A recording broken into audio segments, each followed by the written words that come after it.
ನಮಸ್ಕಾರ ಸ್ನೇಹಿತರೆ, ನೀವು ನೋಡ್ತಾ ಇದ್ದೀರಾ ಮಹಾಚಂದ್ರ ಯೂಟ್ಯೂಬ್ ಚಾನಲ್. ಸ್ನೇಹಿತರೆ, ಆರೋಗ್ಯ ಸಂಜೀವಿನಿ ಯೋಜನೆಗೆ ಒಳಪಟ್ಟಿರ್ತಕ್ಕಂಥ ಸರ್ಕಾರಿ ನೌಕರರಿಗೆ ಒಂದು ಗುಡ್ ನ್ಯೂಸನ್ನು ನಾನು ಈ ವಿಡಿಯೋನಲ್ಲಿ ತಂದಿದ್ದೀನಿ. ಸ್ನೇಹಿತರೆ, ಆರೋಗ್ಯ ಸಂಜೀವಿನಿ ಯೋಜನೆ ಜಾರಿಯಾದಾಗ ಸ್ನೇಹಿತರೆ ಪ್ರತಿ ತಿಂಗಳು ಅದಕ್ಕೆ ವಂತಿಗೆಯನ್ನು ಕಟ್ಟಬೇಕು ಅಂತ ಅಸಮಾಧಾನವನ್ನು ವ್ಯಕ್ತಪಡಿಸಿದ್ದಂಥ ನೌಕರರಿಗೆ ಈ ವಿಡಿಯೋನ ಶೇರ್ ಮಾಡಿ ನೀವು ಆರೋಗ್ಯ ಸಂಜೀವಿನಿ ಯೋಜನೆಗೆ ಒಳಪಟ್ಟು ಎಷ್ಟು ಒಳ್ಳೆಯ ಕೆಲಸವನ್ನು ಮಾಡಿದ್ದೀರಿ ಅಂತ ನಿಮಗೆ ತಿಳಿಸ್ಕೊಡ್ತೀನಿ.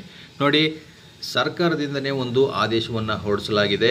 ಆರೋಗ್ಯ ಸಂಜೀವಿನಿ ಯೋಜನೆಗೆ ಒಳಪಟ್ಟಿರ್ತಕ್ಕಂಥ ಸರ್ಕಾರಿ ನೌಕರರಿಗೆ ಒಂದು ವರ್ಷಕ್ಕೆ ಒಂದು ಉಚಿತವಾಗಿ ವೈದ್ಯಕೀಯ ತಪಾಸಣೆಯನ್ನು ಮಾಡಿಸ್ಕೊಳ್ಳುವಂಥ ಒಂದು ವ್ಯವಸ್ಥೆಯನ್ನು, ಅದು ಪ್ರೈವೇಟ್ ಹಾಸ್ಪಿಟಲ್ನಲ್ಲಿ ಸರ್ಕಾರದ ಖರ್ಚಿನಲ್ಲಿ ಪ್ರತಿ ವರ್ಷ ಒಂದು ವೈದ್ಯಕೀಯ ತಪಾಸಣೆಯನ್ನು ಮಾಡಿಸ್ಕೊಳ್ತಕ್ಕಂಥ ಒಂದು ಅವಕಾಶವನ್ನು ಕಲ್ಪಿಸಿಕೊಟ್ಟಿದೆ. ಇದರಲ್ಲಿ ಯಾವ ಚಿಕಿತ್ಸೆಗಳಲ್ಲಿ ಅಂದರೆ ಯಾವ ತಪಾಸಣೆಗಳನ್ನು ನೀವು ಮಾಡಿಸ್ಕೋಬೋದು ಅನ್ನೋದ್ರ ಬಗ್ಗೆ ಕಂಪ್ಲೀಟ್ ಡೀಟೇಲ್ಸ್ ನಾನು ಈ ವಿಡಿಯೋನಲ್ಲಿ ನಿಮಗೆ ತಿಳಿಸ್ಕೊಡ್ತಾ ಇದ್ದೀನಿ. ಆ ವಿಡಿಯೋನ ಸ್ಕಿಪ್ ಮಾಡದೆ ಪೂರ್ತಿಯಾಗಿ ನೋಡಿ. ಹಾಗೆ ನಮ್ಮ ಚಾನಲ್ನ ಇನ್ನೂ ಯಾರ್ಯಾರು ಸಬ್ಸ್ಕ್ರೈಬ್ ಮಾಡ್ಕೊಂಡಿಲ್ಲ ಅವರು ಈ ಕೂಡಲೇ ಸಬ್ಸ್ಕ್ರೈಬ್ ಮಾಡ್ಕೊಳ್ಳಿ ಸ್ನೇಹಿತರೆ. ಹಾಗೆ ಪಕ್ಕದಲ್ಲಿರೋ ಬೆಲ್ ಐಕನ್ನ ಕ್ಲಿಕ್ ಮಾಡಿ ಆಲ್ ಅಂತ ಸೆಲೆಕ್ಟ್ ಮಾಡ್ಕೊಳ್ಳಿ. ಸರ್ಕಾರಿ ನೌಕರರಿಗೆ ಸಂಬಂಧಪಟ್ಟಂಥ ಯಾವುದೇ ಅಧಿಕೃತ ಮಾಹಿತಿ ಆದ್ರೂ ನಾನು ವಿಡಿಯೋ ಮಾಡ್ತೀನಿ. ನನ್ನ ವಿಡಿಯೋ ಮಿಸ್ ಮಾಡದೆ ನೀವು ನೋಡೋ ಹಾಗೆ ಆಗುತ್ತೆ. ನೀವು ಬೆಲ್ ಐಕನ್ನ ಕ್ಲಿಕ್ ಮಾಡಿದರೆ ಸ್ನೇಹಿತರೆ ನೋಡಿ ವೈದ್ಯಕೀಯ ತಪಾಸಣೆ ನೌಕರರಿಗೆ ಅವಕಾಶವನ್ನು ಮಾಡಿಕೊಟ್ಟಿರ್ತಕ್ಕಂಥದ್ದು. ಕರ್ನಾಟಕ ಆರೋಗ್ಯ ಸಂಜೀವಿನಿ ಯೋಜನೆಗೆ ಒಳಪಟ್ಟಿರುವ ಸರ್ಕಾರಿ ನೌಕರರು ಆಲ್ಮೋಸ್ಟ್ ಸ್ನೇಹಿತರೆ 40 ವರ್ಷ ಮೇಲ್ಪಟ್ಟವರಿಗೆ ಅತಿ ಹೆಚ್ಚು ಆರೋಗ್ಯ ಸಮಸ್ಯೆಗಳು ಕಾಣಿಸಿಕೊಳ್ತಕ್ಕಂಥದ್ದು. ಆ ಕಾರಣಕ್ಕಾಗಿ 40 ವರ್ಷ ಮೇಲ್ಪಟ್ಟವರಿಗೆ ಈ ಸೌಲಭ್ಯವನ್ನು ಈಗ ಮಾಡಿಕೊಡೋದಕ್ಕೆ ಸರ್ಕಾರ ಮುಂದಾಗಿರ್ತಕ್ಕಂಥದ್ದು. ಆದೇಶವನ್ನು ಕೂಡ ಹೊರಡಿಸಿ ಆಗಿದೆ ಸ್ನೇಹಿತರೆ. ಸೊ ಆ ಕಾರಣಕ್ಕೆ ಇಲ್ಲಿ ಪತ್ರಿಕೆಯಲ್ಲಿ ಪ್ರಕಟ ಆಗಿರ್ತಕ್ಕಂಥದ್ದು. ವಾರ್ಷಿಕ ವೈದ್ಯಕೀಯ ತಪಾಸಣೆ ಯೋಜನೆ ಅಡಿ ವರ್ಷದಲ್ಲಿ ಒಂದು ಬಾರಿ ನಗದು ರಹಿತ ವೈದ್ಯಕೀಯ ತಪಾಸಣೆ ಮಾಡಿಸಿಕೊಳ್ಳಲು ಅವಕಾಶವನ್ನು ಕಲ್ಪಿಸಿ ಆರೋಗ್ಯ ಇಲಾಖೆ ಆದೇಶವನ್ನು ಹೊರಡಿಸಿದೆ ಸ್ನೇಹಿತರೆ.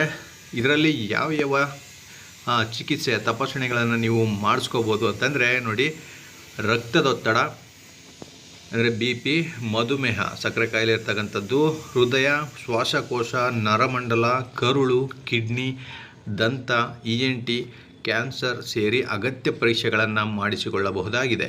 ಇದು ನೌಕರರಿಗೆ ಮಾತ್ರ ಅನ್ವಯವಾಗಲಿದ್ದು ಕುಟುಂಬ ಸದಸ್ಯರು ಈ ಸೌಲಭ್ಯಕ್ಕೆ ಅರ್ಹರಾಗಿರೋದಿಲ್ಲ.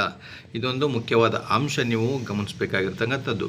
ಕುಟುಂಬ ಸದಸ್ಯರು ಇದಕ್ಕೆ ಅರ್ಹರಾಗಿರುವುದಿಲ್ಲ ಈ ತಪಾಸಣೆಗೆ ಸ್ನೇಹಿತರೆ. ಇದು ಸರ್ಕಾರಿ ನೌಕರರಿಗೆ ಮಾತ್ರ ಅನ್ವಯಿಸುತ್ತೆ.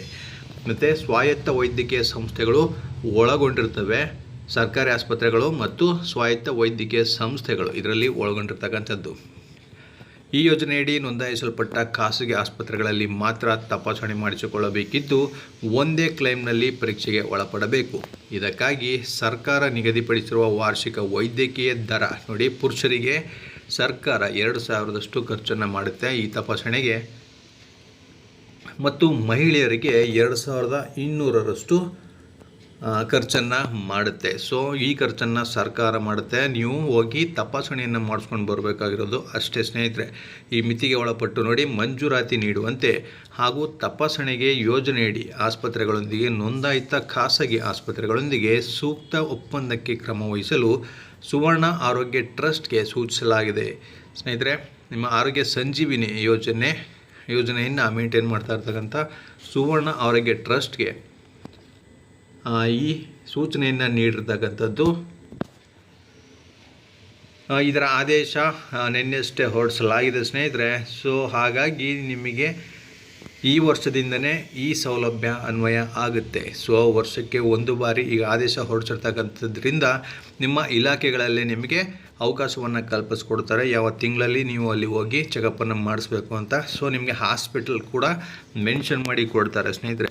ಅಲ್ಲಿ ಹೋಗಿ ನೀವು ಇಷ್ಟು ತಪಾಸಣೆಗಳನ್ನು ನೀವು ಮಾಡಿಸ್ಕೊಂಡು ಬರ್ಬೋದು ಸ್ನೇಹಿತರೆ. ಸೊ ವಾರ್ಷಿಕವಾಗಿ ಒಂದು ಬಾರಿ ನೀವು ಅಂದರೆ ಪ್ರತಿ ವರ್ಷ ನೀವು ವೈದ್ಯಕೀಯ ತಪಾಸಣೆಯನ್ನು ಮಾಡಿಸ್ಕೊಳ್ಳೋದ್ರಿಂದ ನಿಮ್ಮ ಆರೋಗ್ಯದ ಕಡೆ ಗಮನವನ್ನು ಹೆಚ್ಚಾಗಿ ಹರಿಸ್ಬೋದು ಅಂತ ಈ ಮೂಲಕ ನನ್ನ ಅಭಿಪ್ರಾಯ ಸ್ನೇಹಿತರೆ. ಇದೊಂದು ಒಳ್ಳೆಯ ವಿಚಾರ ಅಂತಲೇ ಹೇಳ್ಬೋದು. ಸೊ ಇದಿಷ್ಟು ಇವತ್ತಿನ ಮಾಹಿತಿ. ಇದೇ ರೀತಿ ಮತ್ತಷ್ಟು ಮಾಹಿತಿ ಜೊತೆಗೆ ನಿಮ್ಮನ್ನು ಭೇಟಿ ಮಾಡ್ತೇನೆ. ನಮಸ್ಕಾರ.